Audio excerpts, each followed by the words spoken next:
This video, we're going to replace an old, inefficient gas water heater with a brand new, energy efficient heat pump water heater. It's going to be a good video. If you're looking to do this yourself and save some money, it's going to be a good video. Check it out.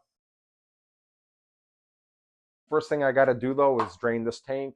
I got to shut the gas off, shut the water off. So let's get going. All right, we're going to shut the furnace off. I'm going to shut you off. There you are. Main is off.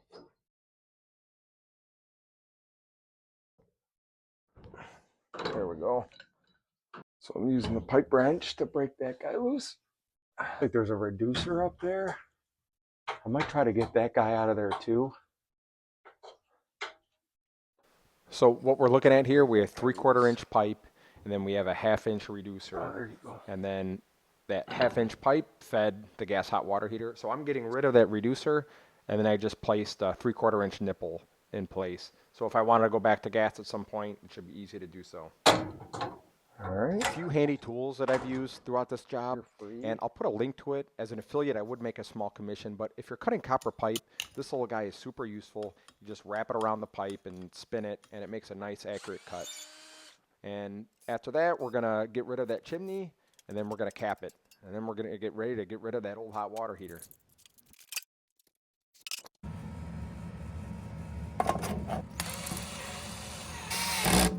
So the main reason I wanted to get rid of this old hot water heater is the way it vents.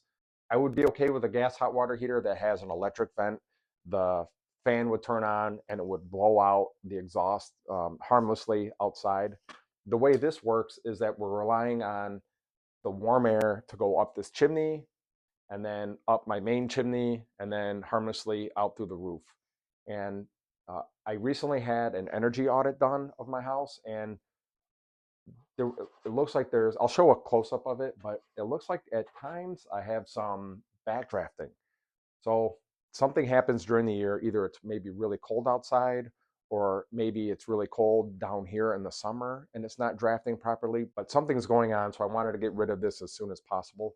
That's what led me to this guy. It doesn't use gas, so we're not producing carbon monoxide. Also, it works as a refrigerator in reverse. We're taking heat from the basement and we're transferring it to the hot water heater. So in the winter, it's going to be a little cooler down here, but this is going to be great in the summer. It's going to be warm and humid in the summer. So I'm going to take that free warm air and transfer it to the water in the tank.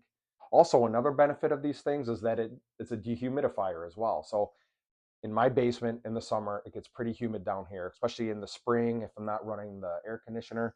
So this is going to help dehumidify the basement.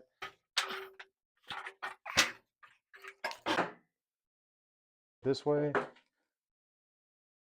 That's pretty good. Maybe, oh yeah, we'll just fill in some voids.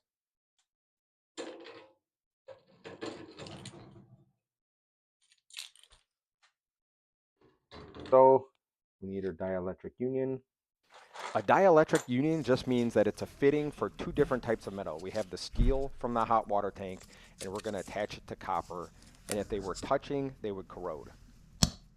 So for these male fittings here, you see my go-to method is I use 2 to 3 wraps of that tape, and then I put some pipe dope on there as well. And that's done me fairly well for preventing leaks. So the pieces I'm installing here, these are from the package for that dielectric union, and it's a soldering package. So I have to solder these pieces together, and I do that before I attach it to the hot water heater. Otherwise, I run the risk of hurting that hot water heater with heat. So once everything's cooled off, you see that rubber gasket bridges the gap between the two metals, so they're not actually touching, and they're not going to corrode. So I tighten that nut down, and then start connecting it to the other pipe. Center has all these different shark bite fittings and crazy fittings, so you don't have to solder. But I'll say this, if you have copper, I would make the whole job copper. If you have PEX, I would do everything in PEX. I wouldn't mix and match the two just because it's easy. And don't be afraid of soldering. It's really not that bad. Here's a brief little tutorial. Once we have the pipe cut to size, it's time to clean it. You can clean it with emery cloth, or there's a bunch of different tools you can buy to make the job easier. So we have clean pipe. We have the coupling clean. It's time to apply flux. I put flux on the pipe, and I'll put a fine layer on the coupling as well. and then it's time to heat. So for a vertical joint like this, I'll do the bottom first, and I'll typically do 2 swipes of the solder. Pros will just do 1. I guess I'm nervous that it's gonna leak. And then once the bottom's done, then I'll move up to the top. It's important just to heat one side of the coupling. You don't wanna move the heat all around. I've done that in the past and it doesn't really matter. The easiest thing to do is just heat one spot and then apply the solder. Once the pipe's cooled off, we can wipe it down, and it looks pretty good for a novice. It's one of these things that's like 10 minutes to learn, but a lifetime to master, especially if you're not a plumber. And another thing to make your life easy is to use tinning flux. I use the water soluble flux, but the tinning flux actually has solder in it, and that helps prevent leaks. So you see here we're working off that stub out from that dielectric union, and we're just going to keep piecing pipe together until we connect it to the existing plumbing. To make your life easier in the future, it's a good idea to install some shutoff valves. This way we don't have to shut water off for the whole house. If we have to service this thing, we can just do it right next to the hot water heater. And to install these pipes nice and level, I'll show you how I found level. Well, of course, I used a level. I held it up to where the existing plumbing was, and then I measured down to my fitting. Then from there, it was easy to cut and fit the piece together. And after we're all said and done, came out pretty good. All right, we continue to boogie along. I'm going to put my expansion tank here. To get everything nice and level and straight, it was easier for me to install the pipes first and then cut it where I wanted the expansion tank fitting, and then solder it all together. You know, something like that. I was able to install part of that fitting, but a slow leak was building up into that T-fitting, and I couldn't solder that pipe. I couldn't get that pipe hot enough because of the water. So an old trick is to take a little bit of bread and stick it into the fitting there. That bread will absorb the water, and then that fitting can get hot enough where I can solder it together. And then once everything's said and done, I was able to use some pliers to pluck that bread out of there, but really you should be able to turn the water on and the bread should dissolve. So I finished sweating everything together, and now it's time to install that expansion tank. And again, a couple wraps of that plumber tape and then some pipe dope. And that's really a good method to prevent leaks. I learned that from an old plumber, and I've just been following suit. And again, it's been doing great for me. So I cinched this thing down, and now it's time for electrical. Electrical requirements are spelled out in the installation instructions. It required a double pole 30 amp breaker, so I ran 10 gauge wire from my panel down this conduit here to this junction box. And from that junction box, I'm going to use a whip to go from the box to the appliance. So I made sure that I installed everything right. I secured everything into the block wall with Tapcons. And that's how it looks. So you see here, I'm making a whip. I happen to have conduit laying around, and the electrician that helped me, he had some 10 gauge wire, so I used that. But you can buy a whip for something like this at Home Depot or Lowe's. And I like to strip the wire a little long, and you'll see why here in a minute. Once the wire's stripped, I twist them together, and then I cut it, so it's maybe a 1/4 inch long, and then I finish everything off with a nice wire cap. So you see it's nice and cut. So I twisted everything, cut off the excess, then capped it, and that's pretty good practice. Electrician approved. I'm going to do the same thing on the hot water tank. I'm going to strip those wires so they're a little bit longer. I can twist them together and finish it off with a cap. And there's a grounding screw, and that was kind of hard to get the ground wire in there, but after some doing, I was able to get a nice secure fitting. And then I just put everything back together, and we're looking to be in good shape.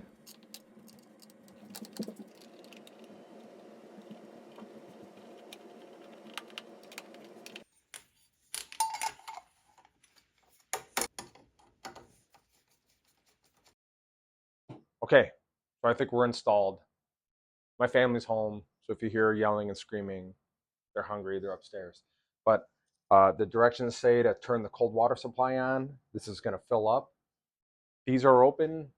to bleed, so I don't have to run upstairs and open up all the faucets. So let's see if there's any leaks. And then after that, then we turn on the power. So So those two open ball number valves two. up there you see, those are extremely helpful for something like this.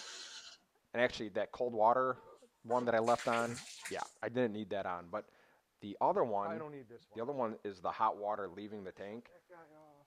That was very helpful. So water was entering the tank, and all the air in the tank has to go Here we go. somewhere, and we're bleeding that air out of that ball valve up Contact. there. Otherwise, I would have to turn a bunch of faucets on upstairs to bleed all that air out.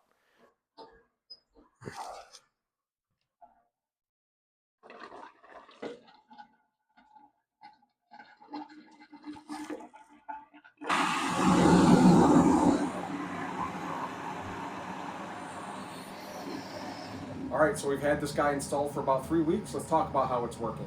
So typically, we have 3 kids shower back to back with our old gas hot water heater, and it would do a pretty good job of regenerating. This maybe does a little lesser job regenerating hot water. 2 kids can shower back to back with no big deal, and then we got to wait about 15 minutes for the third person to take a shower. So it's really not that big of a deal. As far as how it's operating, I don't know if you can hear it, but the fan's running now. If I had to listen to this on the main level, I don't think I'd really like it. It's a little less quiet than the furnace running, so the fact that this is running in the basement, I really don't notice it when I'm upstairs. Now let's take a closer look to see how this thing works. All right, so we can toggle, we can raise the temperature of the hot water heater with just these buttons here. I had mine set at 125, that was a little too cool, but I set mine right at 128. So the efficiency setting, this hot water heater will run only with the heat pump. So it'd be good for maybe 1 or 2 people. It won't regenerate as fast, but you'll get your biggest bang for the buck as far as energy efficiency. Hybrid, this is the mode that I run it in. It uses the heat pump like it's doing now, but during periods of high water use, it'll kick on the electrical heat elements. And then there's another setting for electric. So if we put it in electrical mode here, the hot water heater will run as if it's an electric hot water heater. It will not use the heat pump. So this would be a good thing to use if maybe you have guests over and you're going to have a lot of hot water usage and you don't want any delays. So you could put it in electric setting and that'll last for 48 hours. Then it'll go back to hybrid. Hey, if you're still watching, I really appreciate it. I don't ask all the time, but if this video has been helpful to you, hopefully you won't mind liking and subscribing. It helps my channel out a lot.